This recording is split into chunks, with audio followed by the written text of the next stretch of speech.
Jācer gan, ka par to mums nebūs jāmaksā. Kur tu liki manu naudu? Nav tādas valsts naudas, ir tikai mūsu nauda, kur mēs uzticam valdībai un deputātiem, lai viņi to izmantotu pārdomāti, liederīgi un mūsu kopējām vajadzībām. Valstī trūkstot naudas. Nepietiek naudas medicīnai, izglītībai, ceļiem, praktiski nepietiek nekam. No valdības puses mēs dzirdam vārdus. Vienīgi mēs zinām, kas ir pareizi un kas ir nepareizi. Vienīgi mēs zinām, kā ir jāatbalsta valsts. Tāds ir mans subjektīvās izjūtas, redzot jauno veco valdību, klausoties viņu gudrās runas, svešvārdu salikums tajās.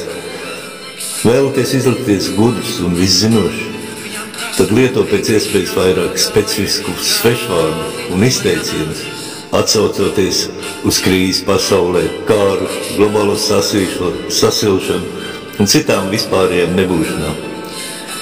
Izvairīšanās no atbildības uzņemšanās, nekompetence, partiju biedru virzīšana amatos stipri atgādina padomu laika sistēmu, kad vienas partijas grupējums bija pārņēmis varu valstī. Ar ko tad īsti atšķirās šī daudzpartiju vadas sistēma, kur mūsu valstī valda jau vairāk nekā 30 gadus? Ar cīņu starp partijām par varu, kuras rezultātā valsts iedzīvotāji nekādā gadījumā nav ieguvēti.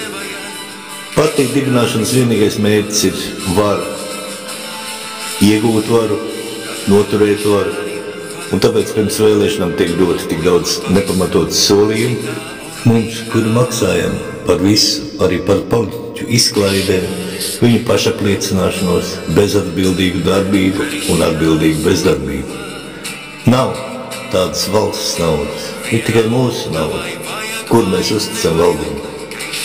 Tad, kad vairākums to apzināsies un sapratīs, tad, kad sāks tieši uz ielas jautāt politiķiem, kur tu liki manu naudu, tas tad arī būs pamats izmaiņām. Naudas koks.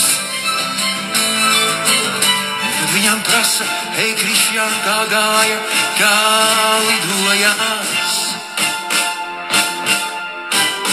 Krišjānis parasti atvainojās.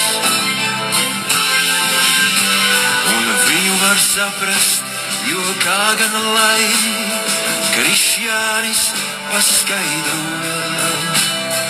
Debesis tiem, kas rāpo, tiem, kas vēl nelido, bet Krišjānis lido. Krišjānis lido.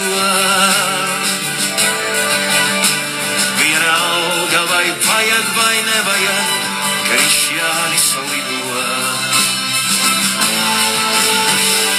Tagad jau Krišjānim padomā lidot pavisam citā orbītā. Jācer gan, ka par to mums nebūs jāmaksā.